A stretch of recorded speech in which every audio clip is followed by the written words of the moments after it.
From Keene in the Shire, the Liberty Media capital of the world, this is Daryl W. Perry, host of FPP Radio News for Thursday, August 6th, 2015. Silver is trading at $14.60 per ounce. Gold is valued at $1,086 per ounce. And according to BitcoinAverage.com, the average price of Bitcoin is $282. Antiwar.com reports, despite NATO officials continuing to purport the Afghan war to be, if not over, nearly so, the civilian death toll of the conflict continues to slowly rise, with the UN showing another 1% increase in civilian casualties over last year's figure. The UN figure says 1,592 civilians were killed in the first half of 2015, and another 3,329 were wounded. The casualties were overwhelmingly from being caught in the middle of ground fighting and suicide attacks. The biggest concern is that as the fighting gets more and more city-centric, the civilian casualties are increasingly women and children, with 23% more women and 13% more children hit in the fighting this year than last, despite the overall total being only 1% higher. Though responsibility is always a hugely controversial matter, the UN report said around 70% of the deaths and injuries were the Taliban's fault, with the rest the fault of either the Afghan government or NATO occupation forces. The increased casualties in residential areas are primarily the result of increased use of mortars in those areas, and in spite of the overall attempts to pin it on the Taliban, Afghan military forces are actually to blame for 59% of mortar casualties among civilians.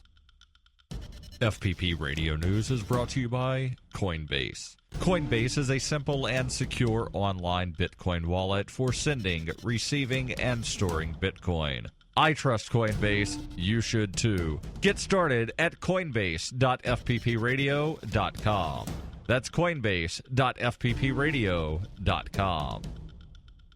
UPI reports the U.S. Fourth Circuit Court of Appeals ruled Wednesday the U.S. government must have a warrant in order to spy on or obtain data from citizens' cell phones. The split decision in United States v. Graham says obtaining cellular data qualifies as a search, and thereby conducting such searches without a court order is unconstitutional according to the Fourth Amendment. The case could go to the U.S. Supreme Court, according to some experts, for a landmark ruling. Previous courts in the 3rd, 5th, and 11th Circuit have ruled differently on the issue. The Graham case stems from a series of robberies in Baltimore in which authorities attempted to pinpoint a suspect's physical location by using data from his cell phone. The court said ordering a cell phone provider to hand over records qualifies as a Fourth Amendment search because society recognizes an individual's privacy interest in her movements over an extended time period. Judge Andre Davis wrote on behalf of the majority, "We conclude that the government's warrantless procurement of the cell site location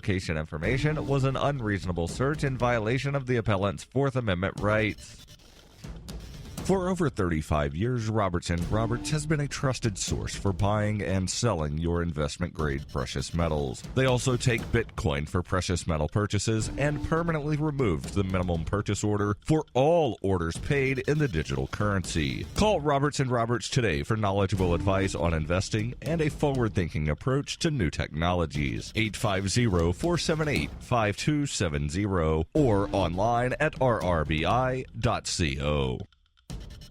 Reuters reports a U.S. judge on Wednesday ordered Texas officials to recognize on a state death certificate the surviving spouse in a same-sex marriage whose husband died earlier this year. The case comes as states such as Texas, which had barred same-sex marriage, grapple with changes brought by the landmark U.S. Supreme Court decision in June that made same-sex marriage legal in the United States. Texas, where Republican leaders had tried to push back against same-sex marriage, had balked at recognizing John Stone Hoskins as the surviving spouse on the death certificate of James Stone Hoskins, according to court documents. U.S. District Judge Orlando Garcia in San Antonio ordered defendants, including Texas Attorney General Ken Paxton, a Republican, and the state's acting health commissioner, to appear in court next week as he considers whether they should be held in contempt. John and James Stone Hoskins were lawfully married in New Mexico in August 2014. James died in January 2015. Texas refused to recognize John as the surviving spouse at the time of death, and he is seeking to have Texas change its way now that same-sex marriage is legal in all 50 states.